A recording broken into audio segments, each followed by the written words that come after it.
Mechanic Dan here with Runyon Surface Prep. And today we're going to talk about a 32-inch grinder package.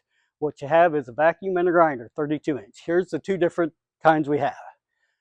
You have to decide whether you want propane or electric.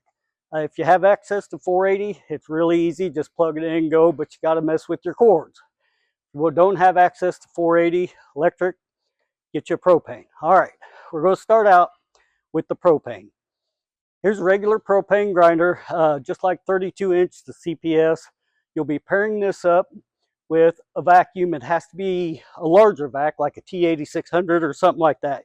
Can't go with the small S3s or something like that. People are trying to do that way too often, makes too much of a mess, and you just don't get the dust up. All right, so you're starting with the propane grinder.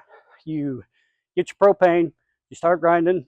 You got your hose, 30-foot hose, going to your vacuum, propane vac. You'll have to change your bags quite a bit with a 32 depending on how you're grinding, but it'll be nice and clean. You won't have a lot of cleanup when you're done. All the dust will be gone. Make sure you get a big enough vacuum. Propane's really convenient when you don't have 480, especially unfinished buildings or something like that. Really good for propane. All right, let's jump over to the electric. I'm really happy with these now. Like these RSP8s, the RSP6 and 5, I'm really happy with. They run so smooth. This is the electric. What you'll do is you'll get you a 50 amp cord and you'll tap into one of your vacuums. We'll plug in our vacuum. We'll plug our grinder through the pass-through, so you'll only have one cord running both the grinder and the vacuum. So you have two choices, propane or electric. Same thing with the electric.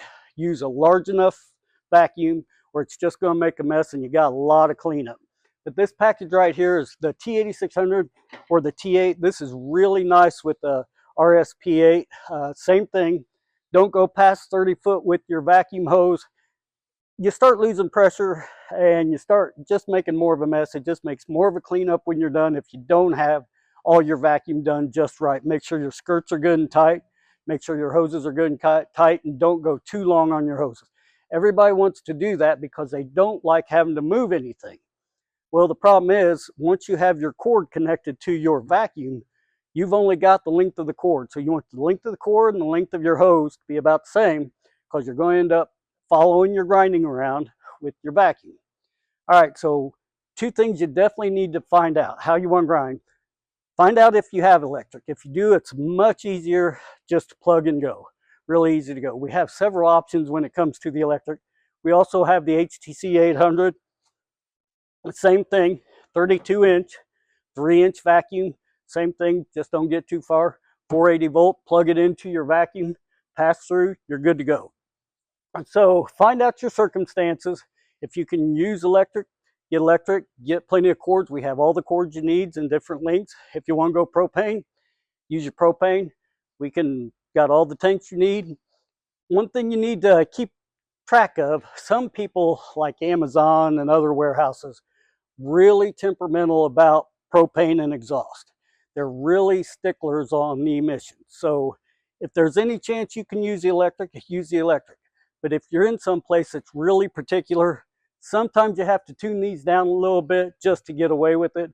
But let us know and we'll get it all tuned up for you when you rent it, and you should be good to go. If you have any questions, just give us a call here at Runyon Surface Prep. Thank you.